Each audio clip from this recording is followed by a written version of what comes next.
Chapter 11. A flower called Joker. Joker, facing a pile of books, recited the words of the venerated text as if she were singing. It might be called reading aloud, except she never opened a book. She knew the 4 books and 5 classics by heart, every one.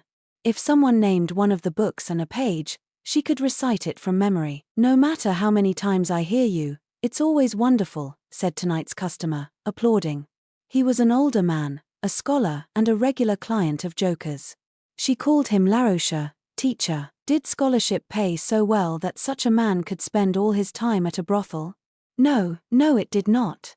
In fact, Laroche spent what money he had on collecting all manner of books. Maybe that was why, despite being old enough that he could easily have had grandchildren or great-grandchildren, he didn't even have a wife. So what was this spendthrift academic doing as a regular client of one of the 3 princesses of the Verdigris house?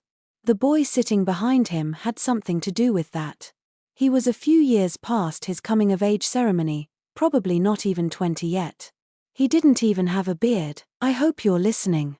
If Joker says you know what you're doing, you'll have no trouble passing the civil service examination." This customer was a teacher as well as a scholar, and a number of his pupils had passed the civil service exam. Joker, a courtesan who nonetheless knew all 9 classics by heart, was much in demand among those seeking to sit the examinations. Come exam season, would-be test takers lined up outside the Verdigris house. It was something of a good luck charm. Rumor had it that if Joker acknowledged your skills, you were sure to pass. It was said that passing the civil service examination would see your family living in ease for 3 generations, so parents spared no expense in educating their children. The stories about Joker might be rumor or superstition, but still people would spend on her. And thus this old man came to drink wine on the coin of parents investing in their sons' futures. The Verdigris house was not interested in visitors without an introduction, so the hopeful test-takers would ask Laroche to help them meet Joker. Joker was a courtesan, yes, but she was a world apart from her cheaper counterparts. She sold not her body but her talents. Courtesans who sold their favors were consumables. Through repeated illnesses and abortions their bodies would weaken until they were too frail to take customers, whereupon they would no longer be able to eat and they would die. The woman who had born Joker had been such a woman of mean talents. Beautiful looks were all she'd had to offer, and she'd been too sure that her youth would never fade. As a result, she'd been taken in by some playboy who'd gotten her pregnant, and she had died cursing his name. The pleasure district was full of such foolish ladies. Like Joker's older sister, the woman who had given birth to Maomao, Joker had no gift for dancing, nor any special talent for board games. But she did read books, the big, hulking ones that drove other people away. She would read them until her eyes were bloodshot, learning every word by heart. It was all she could do. She didn't have the gift of the gab and hated men, so instead she polished her one distinctive skill. "That's really something. I've only learned half that text so far," the youngster said. "Half? With those rosy cheeks of his, how come he hadn't learned the whole thing yet? If he had time to ooh and ah over her accomplishments, he should spend it poring over the books lying in front of them. They had proper lamps here, he wouldn't even have to study by firefly light or the moon reflected off the snow. He could read to his heart's content. I'm taking the test this first time as sort of a practice run. Then I'll pass it the next time," he said. He was planning to pass on the second try. He wasn't taking this seriously. If you didn't go in resolved to pass the first time, then the second and the third would be no different. Joker restricted herself to answering the questions she was asked. The young test-taker, still not accustomed to being around women, looked at her hungrily, his cheeks flushing. Joker let him look, contributing calmly and politely to the conversation, and gradually he became more talkative, drunk on the wine and on her. The drunkenness brought out the bravado. He boasted to her of how he had been called a child prodigy, how even if he couldn't expect to pass the test on the first try, he would absolutely do so the second time around. He wanted to show her his best side, and that was all well and good, but Joker had seen any number of self-proclaimed child prodigies. Laroche let all this go on, enjoying the drinks. No wine tasted as good as free wine. "Sir, time is up," an apprentice advised them. The incense stick that measured their meetings must have burned all the way down. And just when the conversation was really getting going, the boy said, "Yes, sir." We have a carriage outside for you. Please watch your step on your way out. Oops. The wine has you swaying. Laroche sent the boy on ahead. His student took a last wistful glance at the room as he went. So, what do you think of him? Laroche asked Joker. Hopeless, she replied. Someone so cocky but with so little stomach for this endeavor is never going to survive several days holed up in a cave writing essays. Merciless, as always, I see. Just imagine how I feel. I'm the one trying to whip him into shape. Laroche's distinctive long eyelashes drooped. Then I suggest buying him some stomach medication. Otherwise his nerves are likely to drive him to try to use the bathroom during the test, after which he'll be suspected of cheating and beaten. The civil service exams were the gate that led to the bureaucracy, so there were many who would stop at nothing to pass them.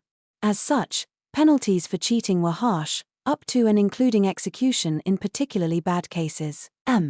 Yes, I think you're right, Laroche said, stroking his beard. The way he looks, I think he would need at least 20 years of study to have any hope of passing. The average age of those who passed the civil service examination was somewhere in their 30s. The test really wasn't something that could be accomplished in 1 or 2 lackadaisical attempts. Well, I suppose I'll buy that stomach medication and then head on home, Laroche said. The Verdigris house had its own apothecary shop. It used to be run by Luo Men and Maomao, but now Maomao's apprentice, a man named Courtesan or something, was looking after the place. He probably had stomach medication available. Bye, then. I'll be back, said Laroche. And I'll be waiting for you, Joker replied. In reality, she didn't care if she never saw him again. She simply knew that if she didn't put on a show of being hospitable and courteous, the old madam who ran the place would make her pay for it. With her customers gone, Joker tossed herself spread-eagle on her bed. Her clients never slept in this bed. Joker was not a foolish woman, and yet, whatever airs and graces she might put on, a courtesan was a courtesan. Joker was pushing 30. She had to decide what to do about her future before her customers started to dwindle. Joker despised men, and being bought out of her contract was out of the question to her. She would rather wither on the vine like the madam. So tired. She flopped back and forth on her bed. One of the apprentices came in. Sister Joker, what? I'm supposed to be done for the night, aren't I? Yes, but, well, there's one more person to see you. Excuse me? Joker sat up, thoroughly displeased, and straightened her robes. Who the hell is it? She wanted to simply say that she was done for the night and let that be the end of the matter, but she could see the madam in the hallway, and she was positively beaming. That meant the newcomer was loaded. Joker, you've got a customer. You'll be so kind as to see him, won't you? The madam sounded like a mewling kitten. It made Joker sick. How much money had he plied her with to get her to purr like that? Hello, Joker. Before her appeared a young bureaucrat who showed up once every 6 months or so. He was slim and wispy. Joker secretly referred to him as Willow Boy. Behind him was another man, probably some friend of his. The friend, in distinct counterpoint to Willow Boy, was built like a chopped log. Willow Boy's family was very well-to-do, but he himself showed little appetite for rising in the world. He was one of those clients with, let's say, unusual tastes. He seemed to enjoy Joker's dismissive treatment of him. Every time he visited, he constantly begged her to step on him. It annoyed her no end. It's been too long, she said, once again, only for form's sake. Her heart might not be in it, but her act was flawless, so that even the madam couldn't complain. It was a skill she had learned in order to continue doing work she didn't want to do, but on Willow Boy it had the opposite effect. Ooh, I like that. That look in your eyes. He turned a smitten look of his own on her, giving her goosebumps.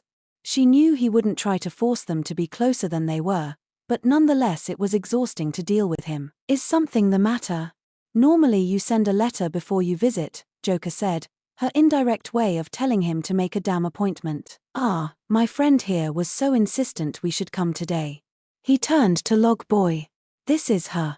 This is the famous Joker of the Verdigris house. Ho! You're every bit as beautiful as I would expect of one of the most storied residents of such a famous house. Your lustrous black hair is particularly stunning, said Log Boy. Joker had heard it all before. She tried to remember when she had become one of the most storied residents of the Verdigris house. It was years ago now that the three princesses had been at their height, and Joker was now old enough to think about retirement. She had not, however, fallen so far as to actually speak to someone she was meeting for the first time. Instead, she simply bowed. "May I not even hear your voice?" Log Boy asked. "Ha ha ha. You think it's that easy to get her to talk to you? She didn't even pour me a cup of wine until my 5th visit." Willow Boy crowed. The reason she hadn't served him was because she hadn't wanted him to come back. His long, lecherous looks made her sick. It was only on his 5th visit that she had finally given up and accepted that he wasn't going away, so she might as well squeeze some money out of him. "May I ask what brings you here today? Shall I recite a poem?" "Ah, fair question. Actually, this is the guest of honor today." Willow Boy indicated Log Boy with a glance. "His name's Fang, and he was absolutely desperate to meet you. Wouldn't leave me alone until I brought him along. My sincere apologies. He's a first-time visitor, is he not?" Joker asked. Again, a euphemism, meaning, she wasn't about to entertain any random newcomer. "Oh, don't say that. The drinks are on me today." A bold proclamation from this young leech, Joker thought, but it helped her understand how this had happened. The old madam was glowering at her from the hallway. She was obviously telling Joker that the boy had coughed up enough to entitle him to an audience. Really, how much had he given her? "So you intend to take the civil service examination?" Joker asked. "Hell no. Do I look like the test-taking type to you?" Log Boy replied. True, he was built more like a soldier than a bureaucrat. The kind who might be up for the military service exam, but not the civil service. Log Boy kicked back in a chair and poured himself a drink. "Come on, geez," Willow Boy grumbled, but then he turned to Joker. "Say, Joker. That K.A. in your name, it wouldn't mean you're related to the imperial family by any chance, would it?" "Ah. So that was what they were here about. Who can say?" Joker replied. Surely a woman descended from such an august lineage wouldn't have to scrounge her living as a flower of the night. Joker had adopted her name as a strike against the foolish woman. Only members of the royal family were permitted to use the character Ka, which meant flower. For a courtesan to use it was a risky move, but it also got people talking. It seemed particularly suited to the cold, brusque Joker. "I can tell you it's not completely impossible," Log Boy said. "As a matter of fact, there's a girl working at court right now who's supposedly the offspring of some high official and a prostitute." "Oh yeah. I heard the same thing," Willow Boy said. Joker, for her part, didn't say anything. What was this lummox getting at? Joker had every suspicion that the young woman working in the palace was Maomao. Was he trying to find out about her? One couldn't seal the lips of others. The fact that the story had reached even Willow Boy's ears was evidence that it was useless to try to stop it now. Nonetheless, Joker had no intention of selling out the young woman who was effectively her little sister. Instead of trying to play dumb, she decided to change the subject. "My mother told me, you see, that my father was a man of high stature," she said. Joker thought of neither the woman who bore her nor the man who had planted the seed as her parents. She only referred to them as her mother and father to make things easier for her patrons to follow. Joker stood and went over to her desk. She opened a locked drawer and took out a wooden box. "What's that?" asked Log Boy. It was a trick box that another customer had given her. It was an interesting little device. It could be opened by sliding aside a part of the box. Inside was something wrapped in cloth. Joker unwrapped it to reveal a jade tablet, cracked in half. The surface of the tablet had been scraped away long ago, so whatever had once been written on it was no longer legible. Just the same, it was clear that the tablet was made of roken jade, the highest quality stone among green jades. "You see this? A bit of old junk, yet my mother treated it like a treasure," Joker said. As far as she was concerned, she could have thrown it away without a second thought. But it was the perfect tool for getting her name out there, a conversation piece that looked very significant and got customers talking. "Why not use that tablet to declare yourself your father's daughter?" Log Boy asked her. "Whatever this tablet once said is long gone now. And worse, it's cracked in half. My mother could have stolen it, for all I know," Joker said dismissively. She had to keep her origins artfully ambiguous. Playing at having noble parentage was all well and good so long as it merely stirred up rumors, but she couldn't have anyone taking the idea too seriously. If the madam ever caught a whiff of the slightest possible trouble with lèse majesté, she would cut Joker loose in an instant. Truth be told, Joker didn't believe for a moment that she had imperial blood in her veins. She'd heard about the man who had evidently planted the seed of her from one of the old courtesans. He'd been handsome enough, the woman said, but reeked like an animal and had rough, knobbly hands. Apparently, after several visits to the Verdigris house, he had stopped coming. Joker would sooner have believed he was a bandit than a nobleman. The Verdigris house was picky about its clientele, but that chiefly manifested as an interest in how much money they could spend. Joker suspected it had gone something like this.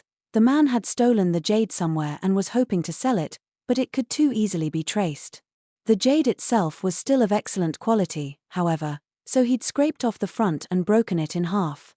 Still, people had been leery of it and he wasn't able to find a buyer, so he gave it to some idiot courtesan he was romancing. Some customers were disappointed to find out she was simply a thief's daughter, while others insisted that no, the story about the noble connection might still be true. Which kind, she wondered, would these men be? It doesn't matter to me who your parents were. You're still you, Joker, Willow Boy said, looking at her with passion in his eyes, not that she cared. Joker put the broken jade back in its box. It had played its part. I'm only sorry to disappoint you, she said. No disappointment at all, the man called Fang said. But would you consider selling that tablet to me? Of all things she'd thought he might say, she hadn't expected that. As you can see, it's only a broken, shaved-down piece of stone. It has no value, Joker replied. That's perfectly fine. The romance of it is what interests me.